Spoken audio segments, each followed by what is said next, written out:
Great. Well, it's 12 o'clock here, Denver time, so we'll go ahead and get started. I'm Stephanie Bork. I'm an associate professor, neonatologist at Children's Hospital Colorado, and engaged in our CPCQC Define Colorado work. And really pleased and thrilled to introduce a longtime colleague, Colby Day, and some of her colleagues from the Family Centered Care Task Force, who are going to share their work with us today. I have been following this task force peripherally for quite some time, and think there are many parallels to what we are doing here in Colorado with our Define work, and really thrilled to hear about what's happening with you all at the national level and maybe where collaborations can continue to flourish. So welcome. Thanks for joining us today. You are welcome to keep yourself on or off video. Please do mute yourselves while our speakers are talking. And then Brace or Rebecca, can you clarify if people should put questions in the chat or if they should come off mute to ask their question? What is best? We usually actually leave it up to the presenter to decide what their preference is. So Okay, then yeah. we'll let you guys decide how you want to run this, and I'll help facilitate questions at the end. So welcome, everyone. Thanks for being here. Thank you guys so much for the invitation. Like Stephanie said, I'm Colby Day. I'm a neonatologist at the University of Rochester in New York. I know Stephanie from way back when with TCAN, which Stephanie, I think you might still be able to call yourself an early career physician, but I unfortunately have phased out of that designation. And then I also know Dr. Huang as well from years ago when I actually was interviewing in Denver. So it's fun to have connections made again in the later years. I'm also fortunate enough to be part of the Family Centered Care Task Force. And today you're going to hear a little bit from me, but quite a bit also from Dr. Balasundaram, who is truly the driving force of this task force and the first of us to come up with the idea and has really pushed it along. And Morgan Kowalski, who is not only our wonderful program manager, but also a NICU parent, and so has a wonderful perspective to help add to this task force as well. Our other co-chair, Kira, was not able to join us today, but I think Morgan will say a few words about her as well when we get to those slides. Thanks. So the Family Centered Care Task Force is actually the first international multi-center collaborative initiative that is completely dedicated to quality improvement in the NICU that's focused on family-centered care. And you'll hear us talk about a couple of phases of this task force as we go through our slides. Ultimately, we truly are hoping to be a true quality improvement benchmarking institution, but we're making our way there slowly but surely with recruitment of different centers and with really supporting family-centered care in each of those NICUs that choose to join along with us. We work with NICUs that are not only beginning to have family-centered care in their unit, but also those that already embrace the concept and are looking to strengthen it, since we know that this is kind of an ever-evolving area and something that can be very challenging to implement as an actual culture change. As part of this task force, we try to address those challenges that exist with family-centered care by offering free educational webinars that have Q&A sessions very similar, I believe, to the webinar that we're fortunate enough to participate in today with you guys. We also have monthly office hour sessions that we advertise to our members, and have small group sessions that we'll give some more details on as well, where people can work in a slightly smaller group setting to try and talk about the challenges and hopes that they have for family-centered care in their unit. And that will be evolving over time as we move into the next phase of our task force also. I think we probably can all agree that that we feel our key strength in this task force is a partnership both between clinicians, but also with family partners. And so we'll get into that in more detail in talking through the breadth of family partners that we have within the Family-Centered Care Task Force. But we try to embrace that throughout all of our different offerings as well. And so if you've joined any of our webinars or choose to join them in the future, you'll see that we also do make sure we dedicate a portion of each of those to the family perspective and try to make that be a very strong moving point in all of the initiatives that we work on. I don't think with this audience, we probably need to go into what is family-centered care. I know all of you have embraced family-centered care and are obviously working towards improving that throughout NICUs. But the big thing that we really harp on as we talk about it in each of our educational offerings and each time that we're able to speak with other groups is that key partnership that has to exist so that we make sure that we are actually engaging our family partners into all of the work that we do. Next slide. Thank you. So this has been going on for several years. So the Family-Centered Care Task Force actually started back in 2021. It was founded, as I said, by Dr. Balasundaram. She had the idea and began to reach out to several of us that she thought might be interested in helping with moving this forward and growing it over time. And it started with recruiting physicians, nurses, and APPs that were passionate already about family-centered care. Initially, there were 13 diverse family partners that were involved with this task force. And our membership as we started was about 50, and we represented multiple states throughout the USA at that time. This kind of phase one, where we were developing the program and trying to recruit who might be interested in being involved, occurred over that first 6 months or so. And then towards the second quarter of 2022, we went into phase two that was really focused on building a learning community. And so as part of this, we started this free educational webinar series that has progressed since May of 2022. We offer those every other month. And we also worked towards creating that small group model that I mentioned briefly. So we started with 5 small groups. These were different types of units that were matched into each of the groups with group leads for each of them. And the idea for these was really just to talk about creating a family-centered care committee and talking through family-centered care initiatives that those different units might want to work on over time. In each of the small groups, there were some institutions that really hadn't started their work on this at all, and there were some institutions that were a little bit farther along. And so the idea was to really work collaboratively and try to share the different challenges and successes that each of us had had. We have been fortunate enough to have quite a few organizational partners over the years that have joined us. These are both national and international groups. They help to spread the word about our webinars and about the resources that we offer. And we're very grateful for the support that they offer. These partnerships don't have any financial commitment, and it's a mutually beneficial grouping in that we're able to disseminate best practices around family-centered care to a wider group of people. Next slide, please. Thank you. Dr. Balasundaram initially started working on this in her unit, and she's going to give details about the successes that she's had locally as kind of a pilot story. But she did also do a survey of 48 NICUs across the US to talk about just whether a family-centered care committee existed in their NICU. And so by a family-centered care committee, we're talking about any type of committee that's really meeting at a semi-regular basis and is able to discuss implementing family-centered care culture within their NICU. And at that time, 65% of the respondents said that they either did not have a family-centered care committee or they were unsure whether they had a family-centered care committee in their unit. And so this ended up being the major push in this initial set of phases that we had with our small groups to try to just get these committees set up in NICUs across the country as a way for those NICUs to start prioritizing family-centered care as part of their culture and then start having that be a major part of their quality improvement initiatives, their guideline development, and their partnership with families. Next slide. And this is just a nice graphic to kind of demonstrate where we've come and maybe where we still have to go with family-centered care. So if you do a PubMed search of family-centered care over the years, you can see that until about the last 20 years or so, it was wasn't really on the radar in literature.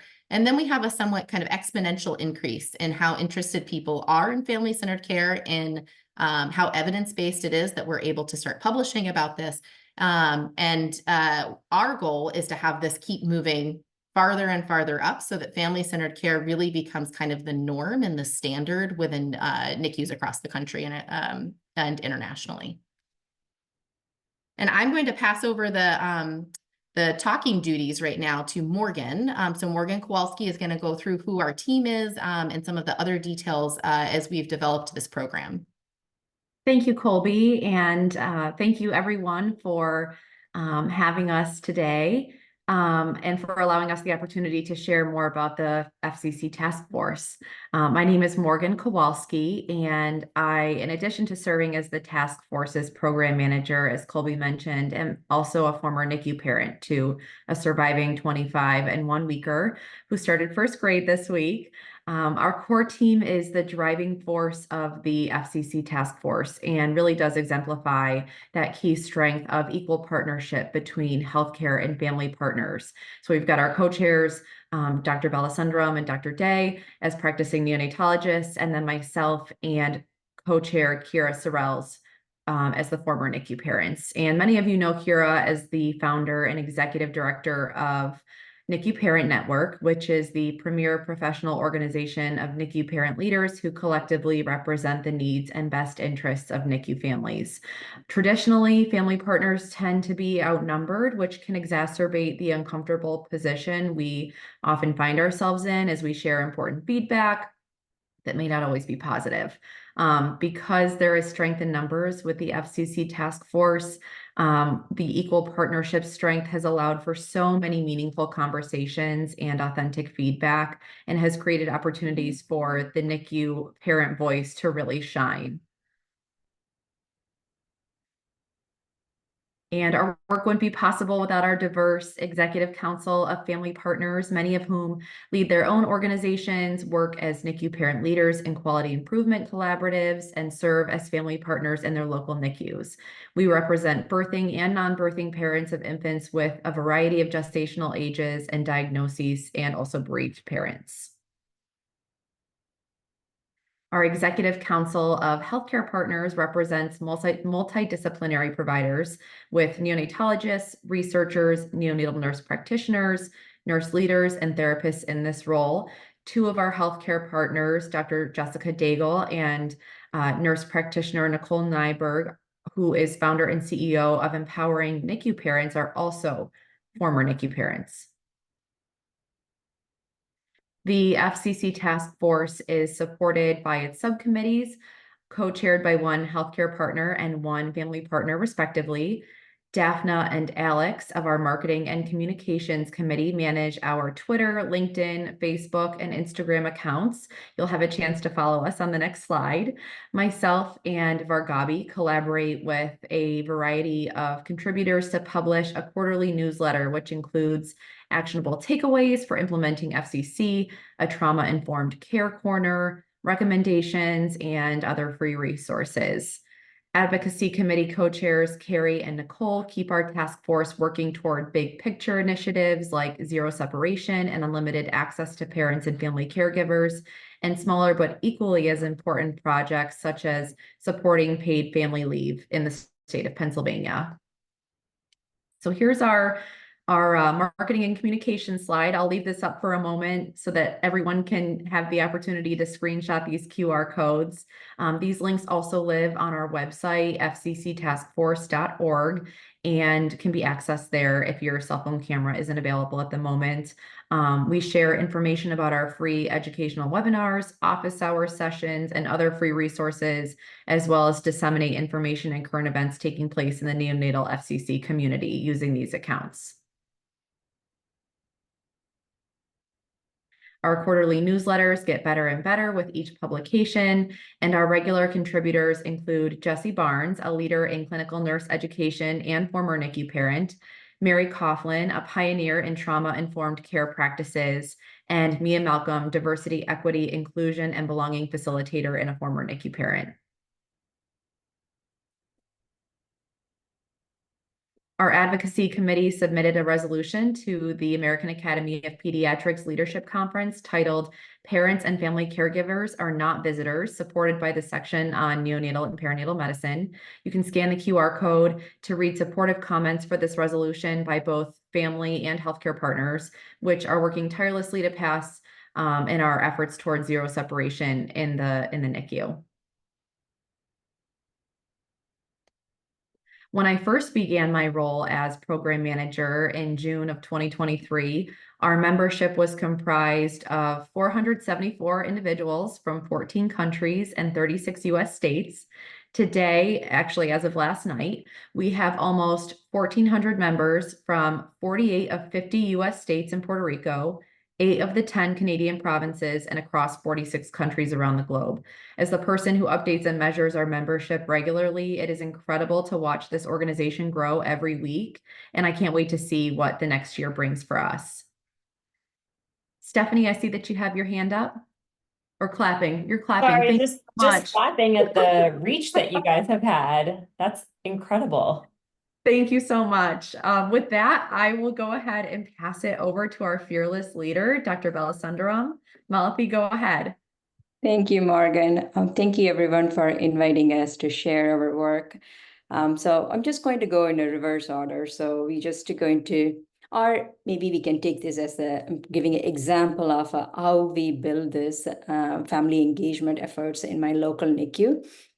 As Colby mentioned, I'm a neonatologist. I practiced at Stanford and then El Camino Health, which is a level 3 community NICU. And I've been really passionate about the family-centered care, so that made me to involved in my local NICU family-centered care committee. So I'm going to share a few of the family engagement efforts that we did in our NICU. Next slide. So as I mentioned, as a Stanford faculty, we do have fortunate to work at the community level NICU, so we can have more hands-on skills. And so we have 22-bed community level 3 NICU, which is El Camino Health, and we take care of all pretermers. And any babies, they need a higher level of care, they go to Stanford. And when we started this FCC committee program, so we were in an open-based setting and recently moved to the single room. We have anywhere 500 NICU admissions per year and staffed by neonatologists and El Camino nurses. And we do have a resident and medical student rotates, no fellows or advanced practice providers in El Camino practice. Next slide. So when we started this, I'm a family-centered care committee chair in El Camino Health, and we adopted this comprehensive family support system model, which supports NICU families throughout their NICU journey, starting from antepartum, NICU, discharge, and beyond. And so for the past, I would say 6 years, we were able to achieve all the component of this family support. And I can briefly share this in the next few minutes. And if you have any specific questions or any area that you are working on, please feel free to reach out to me. I'm happy to help in any way I could. Thank you. Next slide. So we don't call this as a family-centered care without involving the families. So I think the work that you guys are doing with the defined collaborative family engagement, and I can't wait to hear next week talk. So it's basically, that's how we started in our NICU too. So we created this family advisory board in 2020, oh my God, 2016. So we just recruited 6 family partners and initial brainstorming session. We met regularly, and in the early phase, we met quarterly. Then we were phased out to twice a year, and we changed that to virtual during pandemic. So we actually recruit the parents from the NICU reunion. Sometimes I directly reach out to them when they are in the NICU and or even after the discharge. And currently we have up to 40 members in our family advisory board. We actually changed that name to Family Partnership Council. We wanted them to be active partners with us. We don't wanted them to be in a passive role as an advisor. So last year we changed that to Family Partnership Council to give them an equal opportunity to share their perspective. Next slide. So we have several subcommittees under the umbrella of a family-centered care program and leadership team. So those subcommittees are listed here, and on the parenthesis is the member of the subcommittees numbers. And so we have a multidisciplinary team involved in several subcommittees. And as you can see, the first one is the early and expression of colostrum. We actually recruited staff from the labor and delivery, mother-baby unit, the postpartum unit, and NICU. So and we improved our early mom's milk use in preterm population, so which I can share in the next slide. And this is the picture of our staff holding their favorite book as a part of the reading program first year anniversary. So which shows how the staff is dedicated to improve their family-centered care practices. Next slide. So this slide shows the rest of the subcommittees, and so we have 13 subcommittees under the family-centered care program. And on the right is the graph showing our improvement work around discharge education. So we actually use the MyChart bedside as a way of educating the families how to prepare them for their home transition home. And we start this process as soon as possible and close to the admission time. So this graph is actually shows the parent how much percentage they read using the iPad, and how much they are successfully read, and if there is any questions and how it was answered. We actually looked at the nursing time saved using this method also, so which we published, and I will share in a few minutes. Next slide.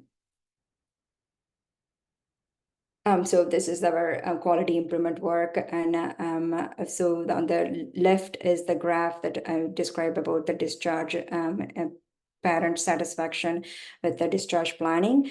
So this is the work that we using the MyChart bedside. We were able to improve the Press-Ganey score and the parent satisfaction level. And on the right is the increasing the early exposure to mother's own milk and premature newborns. By collaborating with the interdisciplinary staff, we were able to show that improvement. Next slide. So we can't do this without staff collaboration and staff education.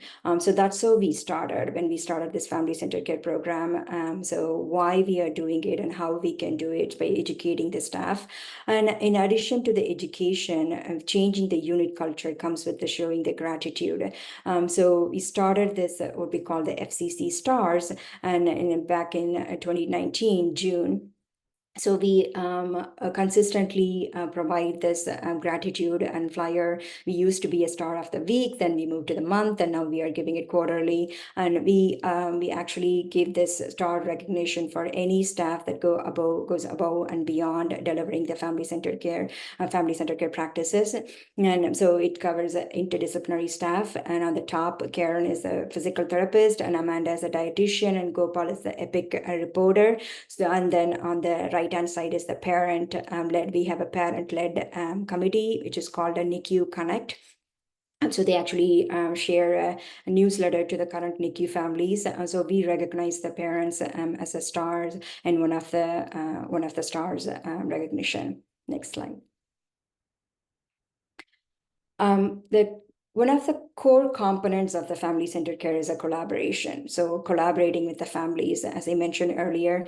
So this is the NICU Connect newsletter that quarterly we give it to current NICU families.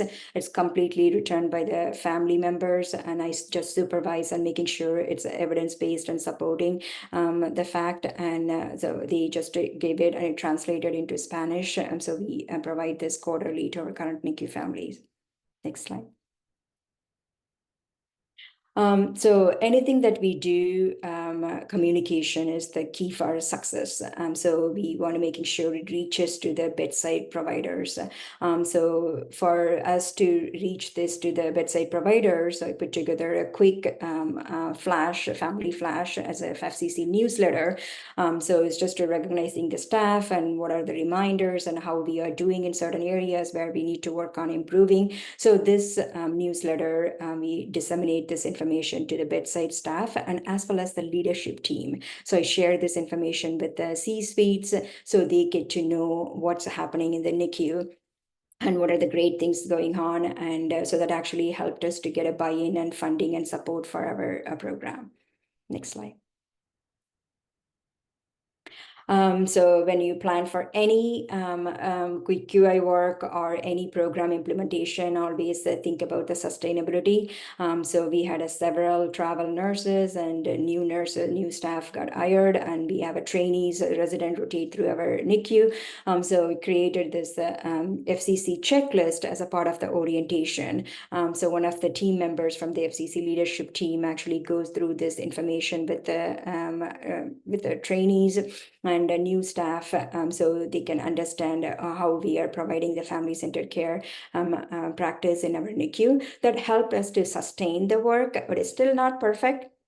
And there's a way for us to improve, but at least it keeps everyone on the same page. That really helped us to sustain the program for the past 6 years. Next one. So you can click through it, Morgan. How did we do it? So the one I mentioned about the staff education and recruiting the staff.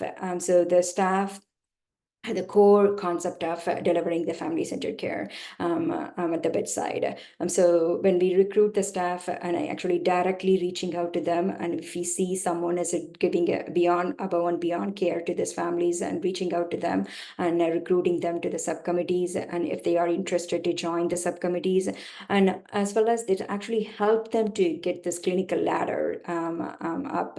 When there is clinical nurse 3 and clinical nurse 4 qualification is involving in the project and showing the improvement, that really helped them to join these subcommittees. Also, they own the project, so it gives them accountability of, so they own it, and then they enforce it, and then they actually share this information with their colleagues.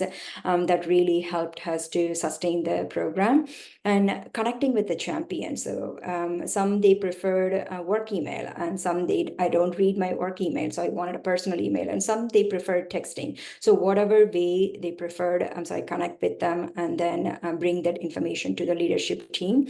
And so the leadership team, we have a nurse manager and CNS and medical director and a FCC chair, and we meet, we used to meet monthly, but now we are meeting quarterly.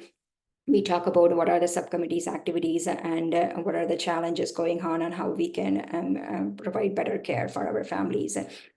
So during that collaboration with the nursing staff, that actually helped to secure the magnet designation for the hospital. So that actually helped us to get buy-in from the leadership team. And when we go on then present to any conference, and some nurses are going to be the presenters and co-authors, so that actually helps the hospital to support the work that we do at the bedside. Another thing is sharing this newsletter that really helped me to connect with the foundation team. So for us to get the grant support and fundraising, and I'm happy to share that we secured a fund for the reading program for the next 10 years.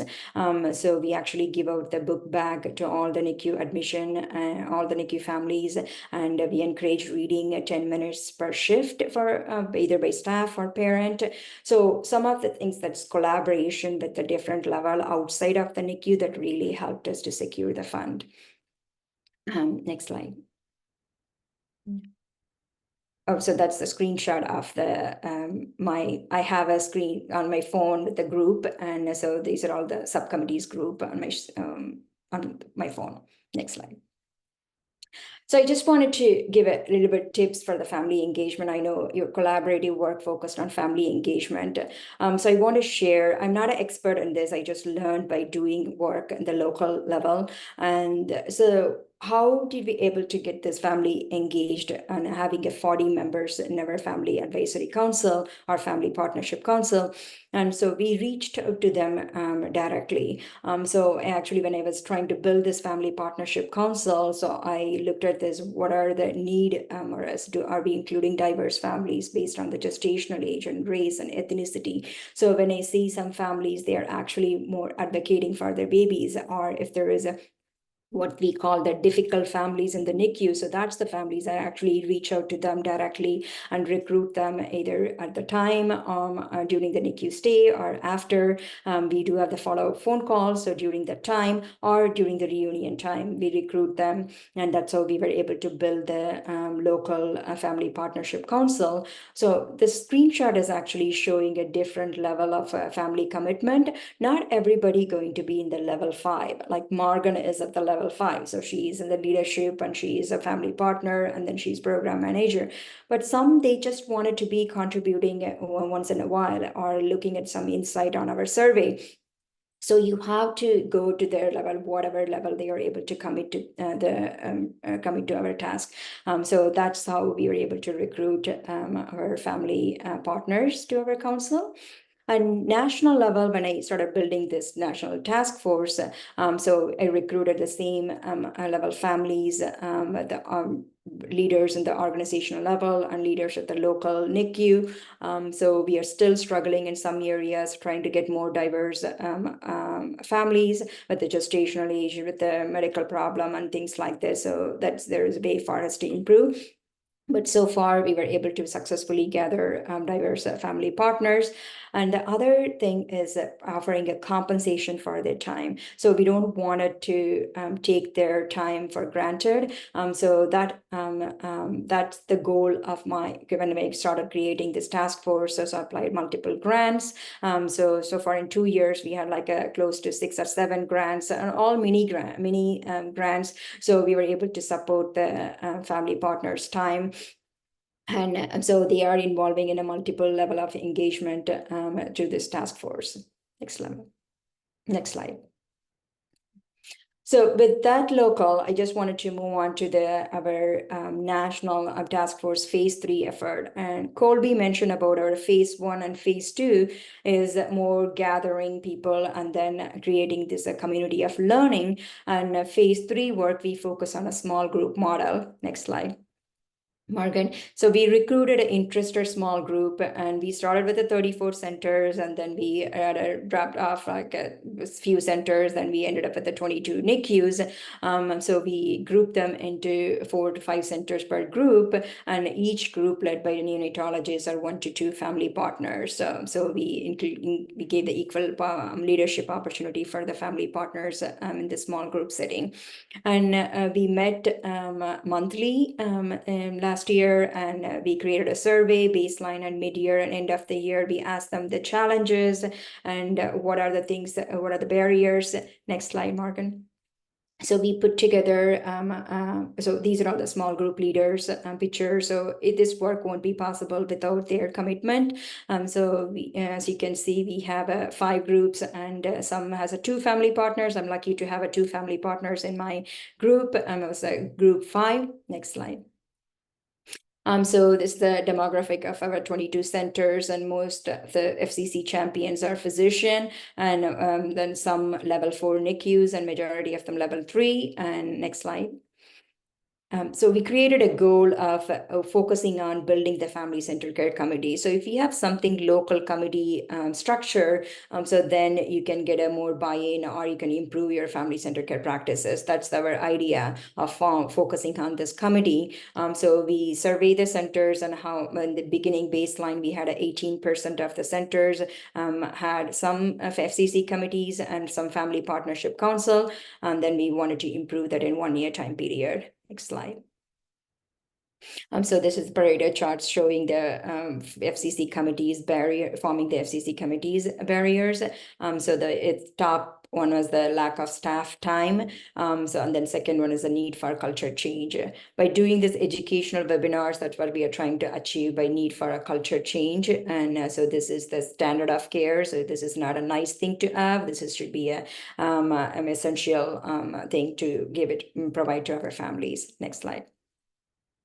The similar goes with the Family Partnership Council. Actually, everyone checked off like all the causes. I think the majority of them, like the family is not at the bedside, or they don't know how to recruit the families, and financial factors, and they don't have a time to run the meeting, and they don't know how to organize the family council. So there are several barriers we noticed on forming this Family Partnership Council. Next slide.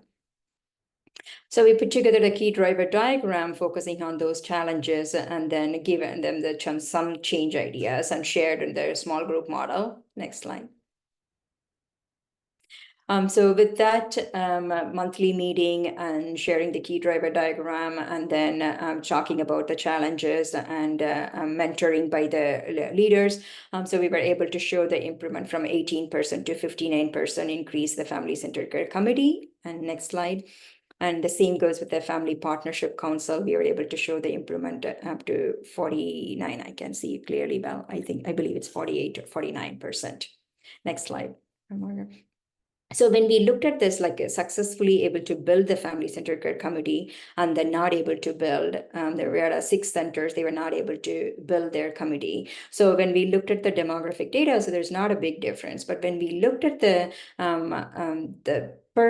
centers who were successfully able to build the committee, they actually share the task force webinars, share the task force information to of their staff, that actually made them to get a buy-in and build this family-centered care committee. That's the only difference. We were able to find the characteristics of the centers. Next slide. So with that, we are able to show the small group model works, and accountability through the small group model, we were able to show the success. So the next step is, so we wanted to do the benchmarking, because how do we know that we are really providing a family-centered care? So we collaborated with our Executive Council family partners and our multidisciplinary healthcare professionals. So we put together a survey that Colby is going to share in a few minutes. So that way we can measure exactly where we are and where we need to work on improving. So the next step would be like a topic-based quality improvement work. So the centers can join and work on improving their practices around FCC. Next slide. Yeah, I can pass it on to Colby. Thank you, Malfi. So yes, we are working on moving towards this phase 4. We're kind of halfway in between. And when we talk about phase 4, as was mentioned, we have a initial survey that can be used by your institution to be able to see where you stand. And we came up with family-centered care measures that we felt were inclusive of the family perspective, and attempted to address each of the different categories, essentially a family-centered care that would be needed for an entire culture change. And we divided those into the 7 categories that you can see listed here. So NICU framework and infrastructure, family support, family integration into care, family integration into QI and processes, NICU environment, staff education, and then some balancing measures as well. And the idea behind this is, as we mentioned briefly at the beginning, is really to establish a benchmarking process and repository, not only for institutions to be able to do a self-evaluation, but eventually to also be able to do an evaluation against similar centers. And as you all know, this is something that exists in multiple different locations and within different institutions, but not specific to family-centered care necessarily. This seems to be a pretty large gap in our work in neonatology and in medicine in general. I personally focus on quality improvement as my main scholarly work, and so certainly this is something that I would like to see from a somewhat selfish perspective, because nothing irks me as much as not having a measure to be able to utilize as we're talking about initiatives that we're trying to focus on in my local unit. but also because this is something that's really important for us to be able to use for accountability, but also to use for sharing and collaborating with other institutions. I believe we might have just put it in the chat, but we also have this QR code that you can access here on this slide if you're interested in receiving the survey and getting an idea for your unit about where your gaps might be. Let's see, and the next slide, Morgan, please. Thank you. Certainly we are here to answer questions about how we got where we are with our current task force, and also to chat through more future directions if you guys have specific questions. But we also want to invite everyone that's listening to participate. So we do have our webinars that are coming up. As I said, we have those every other month. I'm assuming many of you will join this next one, September 12th, since we are going to be learning about your experience for that webinar. And then also listening to Liz Simonton talk about her program, ICU Babies Work, which is a program in Florida that is really inspiring. And then we have our other webinars set up in November that we have listed here as well. You can also look on our website and see our database of webinars and see past presentations, which I highly recommend. I've gone back and watched multiple webinars that I've seen once in live, and then also wanted to go back and be able to hear some of the details and resources that were presented in those later. They've been very eye-opening. Next slide, Morgan, please. And so then we have a list here of different ways that you can get involved with the Family-Centered Care Task Force. So certainly you can join our membership, and we are actually being truthful when we say we promise we won't flood your inbox.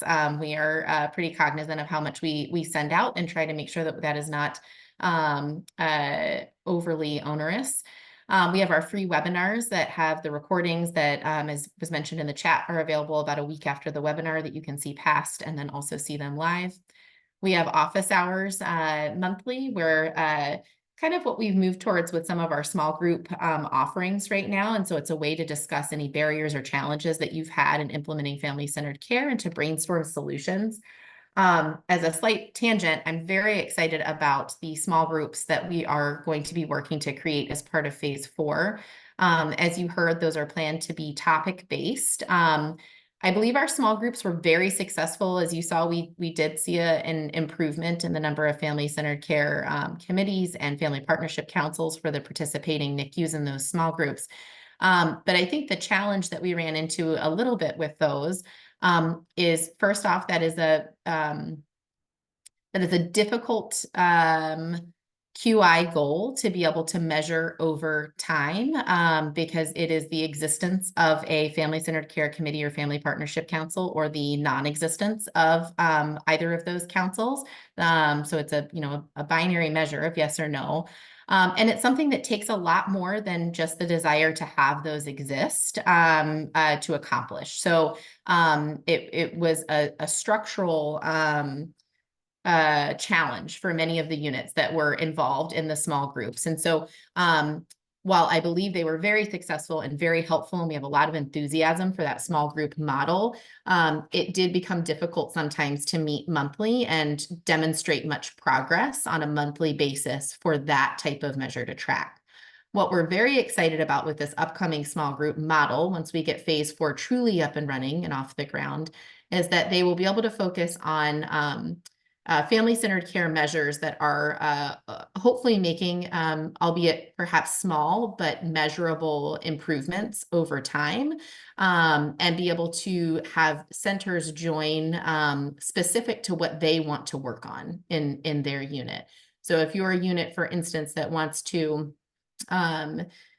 work on improving skin-to-skin care, and that's what one of the topic-focused small groups is working on, then that would be the small group that obviously you would participate in and have the most robust involvement in the group, since it's something that you're actively working on in the unit. And so I think that that's going to be a very successful model, and it's something that I think we're all very excited about.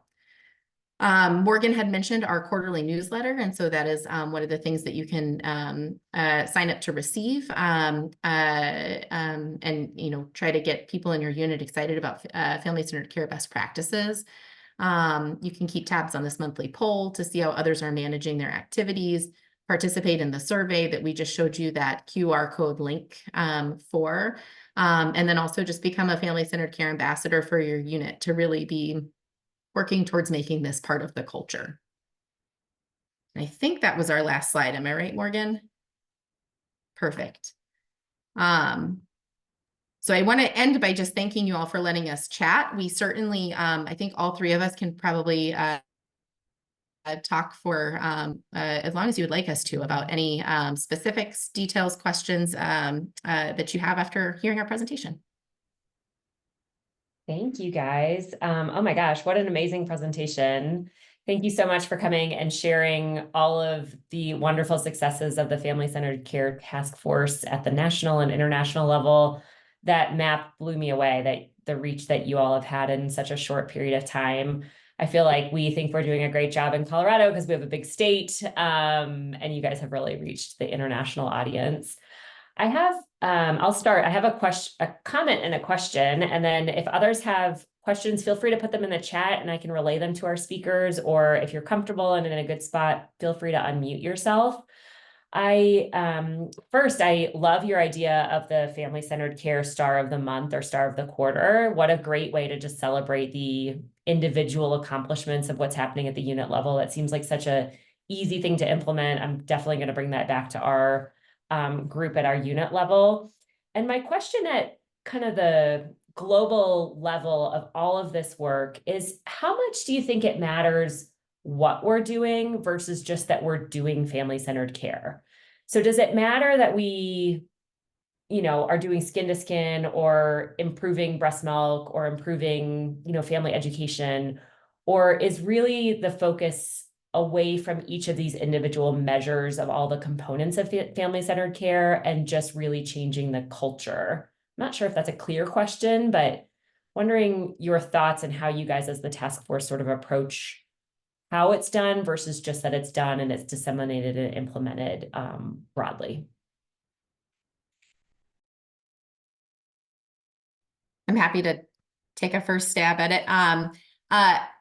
To me, I think that it gets less to what we do and more how we do it. But at least for my personal experience in several NICUs, is in order to get that culture change and in order to get this to be a topic of conversation with each and everything that we do, it has been helpful to show real gains in something that is objectively able to be shown as an improvement. And so, for instance, in the unit where I work now, I would say that it was a fairly family-centered friendly unit when I joined. I'm in my fourth year here, in that parents were included in rounds, that parents were listened to. But if anything changed, the way the Rochester way was to be done, it was not the way to go, if that makes sense. So if babies were not typically intubated when they were to be held, that was not written down anywhere, but that was the way it was done. And it wasn't through any intention. It was, again, through just the culture of the unit. And so through a few relatively small QI projects that we've been able to implement in the NICU, we've been able to make the family preference and the family requests and the family desires be actually a more globally noticed part of rounds and something that is accepted as part of decision-making processes in a lot of other areas besides those which the QI projects were focused on. And so for me, at least in my experience, and I'm interested to see what Malathi says for the question, I think it is a global culture change that can be inched along by showing smaller progress that you're able to have a measure for. Yeah, I wanted to add on to that Colby's comment. And Stephanie, for your question, I think as I describe my centers and how we built this family-centered care program, so with this FCC measures that we are working on, by collaborating with the family partners, what they wanted us to, like what is important for them. So I got like a lowest score in that survey. So because I think we are focusing, the healthcare partners here, we are focusing on skin to skin, we are focusing on a healthy mom's milk, but they are focusing on, am I getting a transportation? Am I getting the free meal? Am I getting something support? That's all they are focusing on. So this survey is the one I'm so excited. I hope the healthcare professionals take time to sit down and then do the survey. It's not a 1 or 2 question survey. I'm honest with you. It's a comprehensive survey. It covers the entire aspect of the family, what they wanted and what do they prefer. And so when you look at those scoring, and then you can understand, okay, so whatever we are delivering as a part of the family-centered care is just we are touching. It's not even we are getting close to the delivering family-centered care practice. So I think it's a global way of it's a culture change is important, and I'm not saying it's just culture change and staff education is the key, and but we are just picking some areas and trying to work on improving. That is not the entire picture of the family-centered care. I had a question. First of all, thank you so much. That was amazing. The reach that you have is phenomenal. I think oftentimes in neonatology, we think of Bond and CHNC as the big players, but clearly I think your organization that's focused on family-centered care is, I think, right up there. I had 2 questions. The first is related to this discussion around data. So as hospitals engage in this effort, are they collecting aggregate data at the systems level in terms of what programs or policies may be in place? It sounds like there's some data being collected around specific practices, be it skin to skin, et cetera, but curious to know if there's individual patient or family level data that's collected, or whether or not any of this data is stratified. And I asked that question just to get at issues around equity. Do we have representativeness in terms of who is receiving the family-centered care that's provided in the units? And then my second question was related to, have you found some units that in fact have reached that kind of pinnacle where family-centered care is that like top 3 priority, and they have a budget line item that goes with it?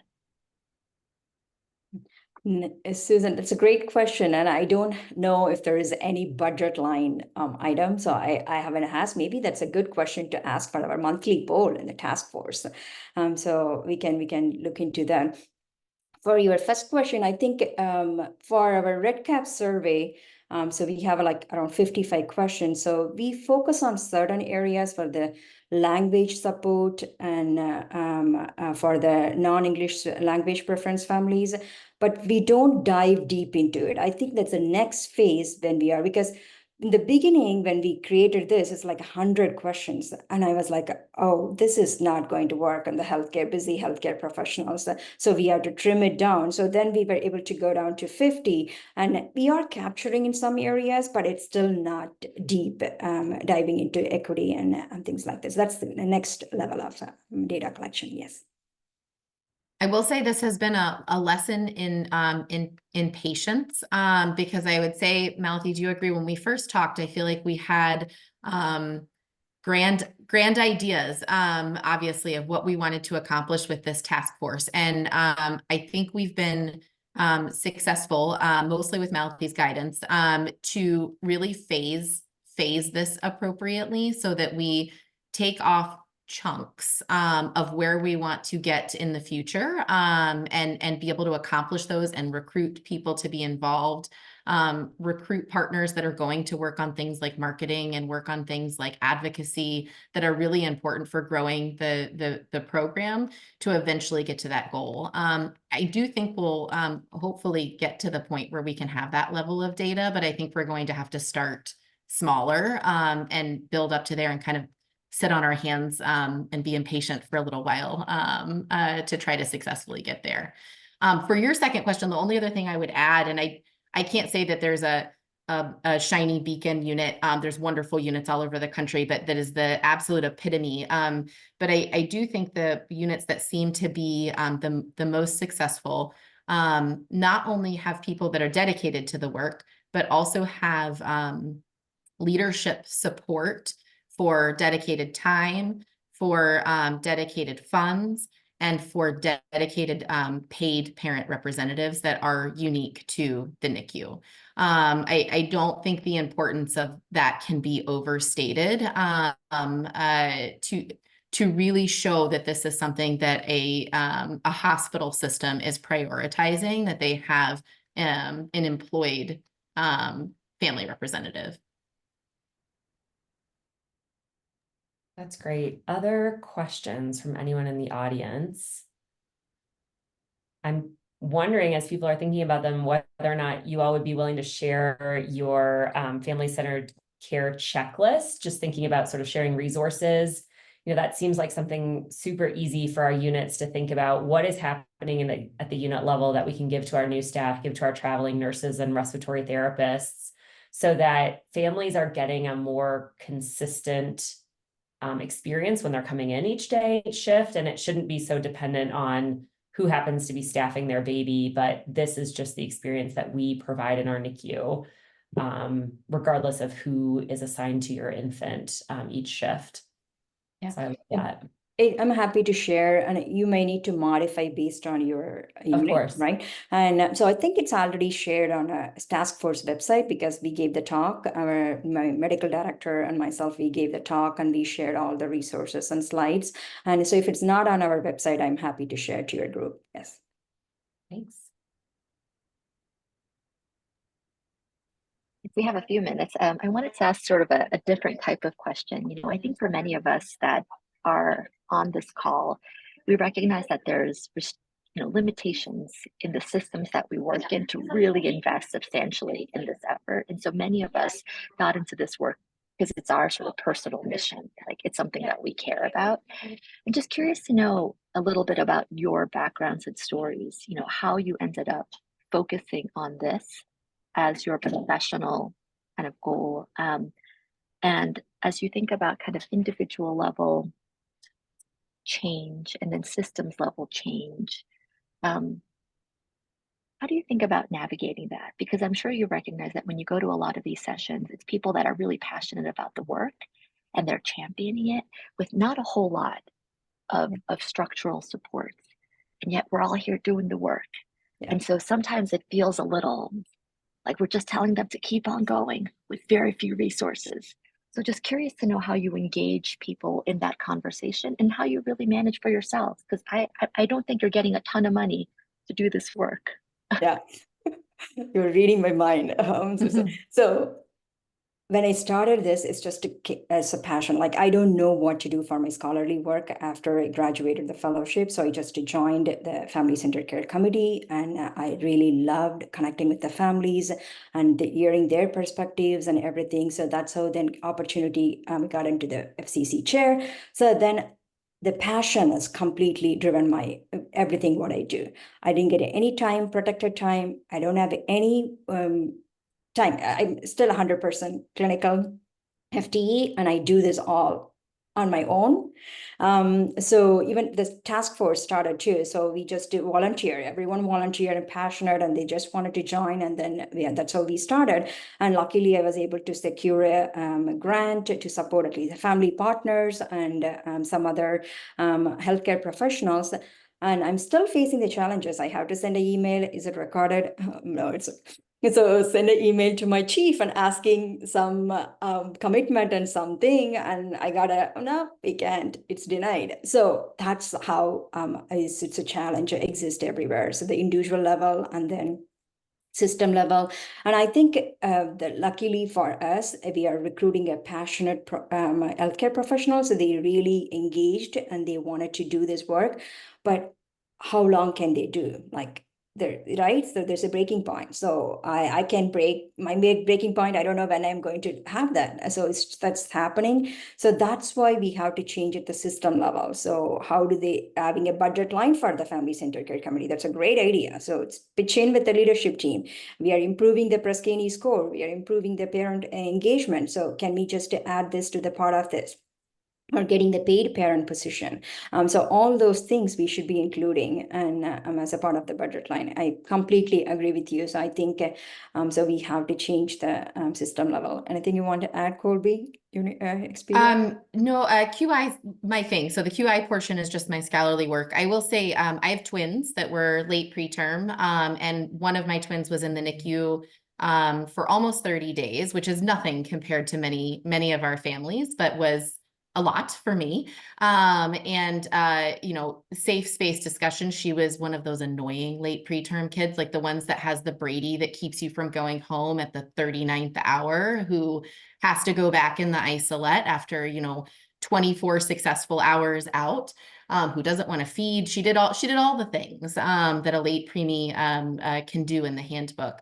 And there were certain things that really I noticed that I never would have noticed if I hadn't had a baby in the NICU. So I had twins. I had one at home and one in the NICU. They could not both come in. And so if my attending came in and said, you know, called me and said, oh, we missed you on rounds again, that would send me into tears because I was home breastfeeding my child that wasn't in the NICU and then running back. And so there were things that struck me that are completely unintentional that we do in communication, or that we have as a process in the NICU that as a parent were somewhat devastating in the moment for me. And so it made me a lot more passionate about this maybe than I would have been, if I'm being completely honest, without having experienced the other side. Yeah. Awesome. I think we're almost at time. I was just thinking one last comment is, you know, we talk about the cost of a CLABSI, the cost of an unplanned extubation, the cost of all these hospital acquired sort of quality and safety things. You know, can we get to the point where we can put the cost on lack of parent engagement to really flip the narrative on why this is important? I mean, we're all preaching to the choir here, but you know, nobody has any qualms on throwing a ton of resources and funding towards preventing CLABSIs, but family-centered care seems still, I think, at the broader sense, like it's nice to have, it's, you know, extra icing on the top of the cake, but not that it's a fundamental base layer that really should be pervasive in all of our units. So thanks to everyone for joining. Thank you for sharing your experience, and please join next week when Susan will be sharing the Colorado experience with the FCC task force. Yes. Have a great week, everyone. Looking forward to it. Thank you, guys.